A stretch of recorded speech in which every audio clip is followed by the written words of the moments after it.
देखो आर्किमिडीज ने बोला कि जब भी हम किसी भी फ्लूइड के अंदर किसी भी बॉडी को डिप करते हैं तो वो जो फ्लूइड है वो उस बॉडी के ऊपर अपवर्ड डायरेक्शन में एक फोर्स लगाता है, उस फोर्स को हम बोलते हैं बाइंड फोर्स। ठीक है, और ये जो प्रॉपर्टी है फ्लूइड की कि उसमें किसी भी ऑब्जेक्ट को अगर डिप किया जाएगा, डुबोया जाएगा, तो उसके ऊपर अपवर्ड डायरेक्शन में उसको बाहर निकालने के लिए उस ऑब्जेक्ट पे बाहर की तरफ एक फोर्स लगेगा, इस प्रॉपर्टी को हम बोलते हैं बायंसी।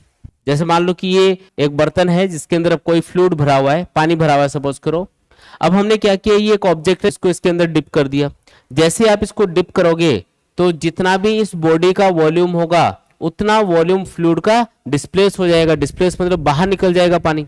तो पास्कल्स लॉ ये बोलता है कि जब भी हम किसी बॉडी को किसी फ्लूइड के अंदर डिप करेंगे तो वो जितना भी फ्लूइड डिस्प्लेस करेगी उसका जितना भी वेट फोर्स बन रहा होगा, तो वो जो वेट फोर्स लग रहा होगा उतना फोर्स इस बॉडी के ऊपर इस फ्लूइड की वजह से अपवर्ड डायरेक्शन में लगेगा।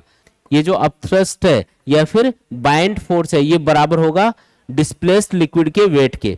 अब डिस्प्लेस्ड लिक्विड का वेट कैसे पता करोगे, तो मान लो इस फ्लूइड की जो डेंसिटी है वो रो मान लेते हैं और जो डिस्प्लेस्ड लिक्विड है उसका वॉल्यूम कितना होगा, जितना इस बॉडी का वॉल्यूम होगा। तो डिस्प्लेस्ड लिक्विड का वॉल्यूम मान लेते हैं v, जो इस बॉडी के वॉल्यूम के बराबर है। तो आप इसका मास इजीली बता सकते हो। मास क्या होता है, डेंसिटी इनटू वॉल्यूम, तो रो इनटू v, ये क्या आ गया, मास आ गया। इसको g से यानी एक्सीलरेशन ड्यू टू ग्रेविटी से मल्टीप्लाई कर दो, ये वेट फोर्स आ गया।